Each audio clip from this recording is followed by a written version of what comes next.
So I kind of want to go over some pigments here. So carotenoids and chlorophyls are fat soluble. And then anthocyanins and anthocyanins are water soluble. So here I have some kind of like materials that would impact its color. And you can see here that basically there's an acid and then the base. But when we come up with like metals, how does that influence the color? So with carotenoids, we know that there's not much color change. So with baking soda, there's not much color change. Acid, there's not much color change. And then with iron and copper, since iron and copper is a metal and it doesn't really like change color, it moreover just kind of darkens or dulls the color. So with carotenoids, when it comes to iron and copper, it kind of does more of like a dullness effect to it. So it makes it a bit more dull when you cook on an iron or copper pan. With aluminum, you can think of it more like as a base. So how it reacts in base is more likely going to react in an aluminum pan. So carotenoids, it's probably not going to be any color change. And when we talk about chlorophyll likes to be different than everybody else, honestly. So when we think about chlorophyll, when it's an acid, it's influenced by pheophytin. And when we think about pheophytin, we want to think about phytin, which means fighting off that color.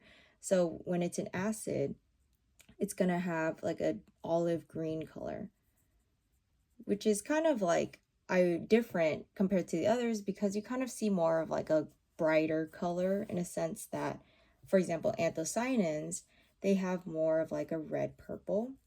I like to imagine that as a brighter color.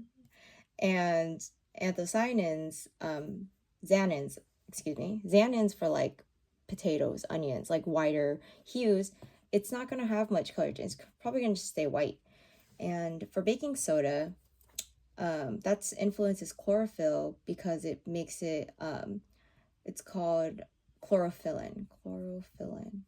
And here you're going to see the word fill in, which means the green color is filled in. So this makes it a bright green.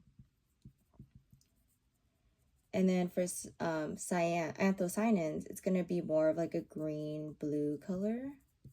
I feel like those colors, in my opinion, aren't the brightest colors. Like when I think of bright things, I think of like strawberries and cherries, like something bright, some spring colors, and green and blue. I feel like those are more like the ocean. I don't know. But anthocyanins, so we mentioned like onions, potatoes, like whiter vegetables. And in baking soda, they'll become more of a yellow color. So that's that in baking soda. And now we kind of move on to this metal. So iron, copper, it becomes complicated because it doesn't change the color necessarily. For anthocyanins, it's going to be more of a dull take on it. Same thing with anthocyanins. It's more of a dullness, maybe like a darkening of the color with more of the darkening of like the hues. Maybe like a little bit of blue in there. Same thing with anthocyanins. It's just going to be like a dull color. And so for chlorophyll, it's like the one that likes to stand out, you know? So when it comes into contact with iron and copper, it actually turns bright green, which is interesting because everything else is so dull, but chlorophyll is so green. And you kind of want to think about how in acid and heat, it's such an olive green. And to me, I think that's weird. But so you would assume like in iron copper, it'd be bright green because its basic would also be bright green. But when it's in an aluminum pan, it actually stays as a bright green. And we know that because we want to take aluminum pan as a base. So we kind of just want to transfer over what we wrote down for the baking soda. So we have green, blue for the cyanins and then yellow. And yeah, this will definitely help clear any confusions with the metals. Just remember that chlorophyll is always the odd one out in the sense that it's gonna do the opposite of what you think it's gonna do. So aluminum and iron pans, maybe just think whenever you cook something, chlorophyll is more likely gonna turn bright green. And then when you introduce heat acid, it's gonna be an olive green.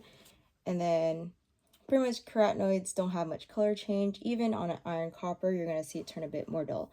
And then anthocyanins, you want to think about berries, so it's gonna be those bright spring colors, red and purple. And then when it's in baking soda, you want to think of more like green, blue reaction to it. It's gonna be darker, dull in regards to iron, copper. And then aluminum pan, remember it's the basic. So whatever the baking soda was gonna be, aluminum pan would also reflect that. So yeah, and then anthocyanins are right there. Xan for, I've heard Xanax, so it's like a white, like people are super pale, and so you want to think about white foods like potatoes, garlic, onions, where they don't have much color change except for white and yellow. So there's that.